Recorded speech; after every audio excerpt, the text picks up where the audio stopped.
جی doctor صاحب، عام طور پر نا ایک ہمارے یہاں جو نظریہ پایا جاتا ہے یا لوگ بات کرتے ہیں کہ حکما کی مختلف ادویات سے گردے فیل ہو جاتی ہیں، اور کیا ایسا ہے؟ اور اگر ایسا ہوتا ہے تو یہ تو بہت خطرناک چیز ہے، آپ اس کے بارے میں ہمیں وضاحت اور صراحت۔ اچھا ڈاکٹر صاحب دیکھیں، اس میں سب سے پہلے نا میں ذاتی طور پر متصب نہیں ہوں۔ ہر طریقہ علاج میں خوبیاں بھی ہیں، کچھ نہ کچھ خامیاں بھی ہیں۔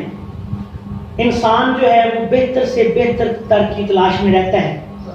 بحثیت انسان حضرت آدم علیہ السلام سے لے کے جب تک یہ بنی نوع انسانیت رہے گی، انسان جستجو میں رہے گا۔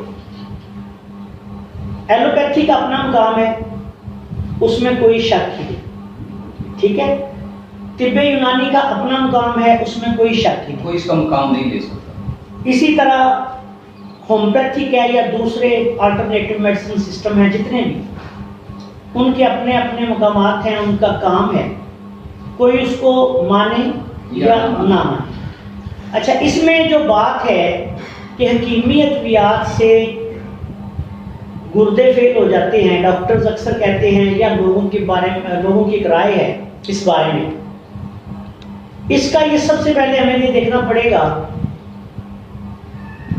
آپ خود دیکھیں کہ سب سے پہلے آپ دیکھیں کہ گردے فیل ہونے کی جو مشینیں ہیں، ڈائلیسس مشینیں، کیا وہ حکیموں نے بنائی؟ وہ انہیں انگریزوں نے بنائی ہو، اٹلی میں بنی ہو، امریکہ میں بنی ہو، یا وہ انگلینڈ میں بنی ہو، یا یورپ کے کسی ملک میں بنی ہو، وہاں حکیم تو نہیں تھی۔ اچھا، اب ان کو کیا ضرورت پیش آئی کہ انہوں نے یہ ڈائلیسس مشینیں بنائی؟ وہاں لوگوں کے گردے فیل ہو رہے تھے تو انہوں نے مشینیں بنائی۔ اور وہ لوگ کون سی ادویات استعمال کرتے ہیں یورپ میں یا امریکہ میں؟ ایلوپیتھک ادویات کے استعمال سے یا ویسے ہی بیماری کی وجہ سے بھی تو گردے فیل ہو سکتے ہیں۔ کئی امراض ایسے ہو سکتے ہیں جس میں کڈنی، ہائی بلڈ پریشر ایک بہت بڑا اس کا سبب ہے۔ تو سب سے پہلے یہ آپ یہ ذہن میں رکھیں، اور دوسرے بھی تمام لوگ، کہ حکیمی ادویات سے گردے فیل نہیں ہوتے۔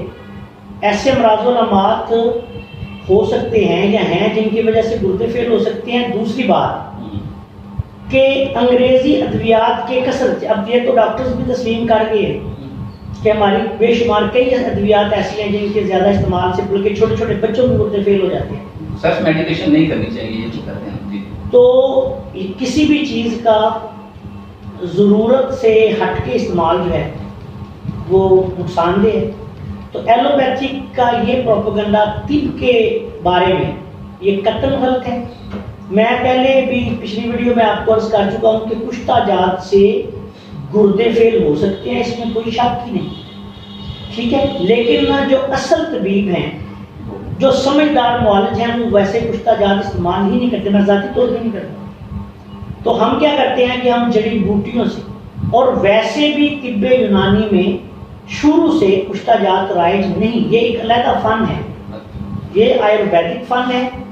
طب یونانی کا اس کے ساتھ کوئی تعلق ہی نہیں بنتا۔ طب یونانی میں سیدھے سیدھے نسخہ جات، مجونے، صفوف، خمیرے، جوار اور یہ مربع جات، چورن، یہ سیدھا سیدھا نظام تھا، اس میں کوئی کشتہ جات والی بات ہی نہیں ہے۔ پرانی طب یونانی کی جتنی کتابیں پڑھ لیں، اس میں کہیں کشتہ جات کا پہلی کتابوں میں کوئی ذکر ہی نہیں ہے۔ جڑی بوٹیاں، حیوانی ادویات، اور اس کے علاوہ جو ایسی چیزیں تجربات و مشاہدات پودے ہیں یا کچھ ایسی معدنی چیزیں وہ استعمال کرتے ہیں۔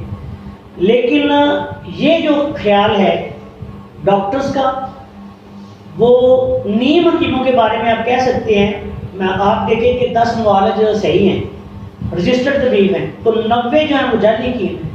جس طرح ایلوپیتھی میں 10 ڈاکٹر ہوتے ہیں تو 90 عطائی ہوتے ہیں، تو ان کے جو فیل کا جو بھی ان کے کام ہے، ان کا دوسرے جو صحیح لوگ ہیں، مسلم طبیبہ کرام ہیں، ان کے ساتھ کوئی تعلق نہیں۔ تو اس لیے سب سے پہلے یورپ میں ہی یہ مشین ڈائلیسس کی ایجاد ہوئی تھی، جب بھی یاد ہوئی آج تقریباً 100 سال پہلے یا 75 یا مجھے کنفرم یاد نہیں کیا ڈیٹ ہے، لیکن یہ وہیں سے ہوئی تھی اور وہیں سے پھر آج کل کی جو ڈائلیسس کی مشین آپ دیکھ رہے ہیں جدید، یہ بھی یورپ اور امریکہ وغیرہ سے آئی، تو وہاں ان لوگوں کو ڈائلیسس کی ضرورت تبھی پڑی نا جب ان کے گردے فیل ہو رہے تھے۔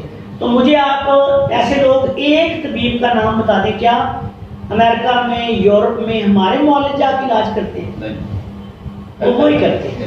یہ آپ نے بڑی وضاحت کے ساتھ آپ کو سمجھا دیا کہ یہ ہمارا کام نہیں ہے، یہ جن کا کام ہے وہی کرتے ہیں۔ ہاں وہی کام۔ اور کھیتی حکیمیت بھی آج بالکل بے ضرر جڑی بوٹیوں پر مشتمل، اچھے نسخہ جات اگر صحیح طریقے سے مستند معالج بنائے پھر ان کو استعمال کروائے۔ دیکھیں ہر چیز ہوتی ہے، وزن ہوتا ہے مریض کا، کسی کو اس کی کتنی ڈوز دینی ہے یہ مستند معالج ہی سمجھ سکتے ہیں according to the requirement of the patient۔ جی پیشنٹ، تو وہ اگر استعمال کروائی جائے تو کوئی وجہ نہیں، سوچ سمجھ کے علاج کیا جائے تو یہ ادویات بے ضرر ہیں۔ اور ہماری جو طب کی ادویات ہے اس میں تو بے شمار چیزیں ایسی ہیں جو آپ کی کچن سے آتی ہیں، جو آپ روزانہ اپنے کچن میں یوز کرتے ہیں، تو اس لیے یہ بالکل غلط بات ہے۔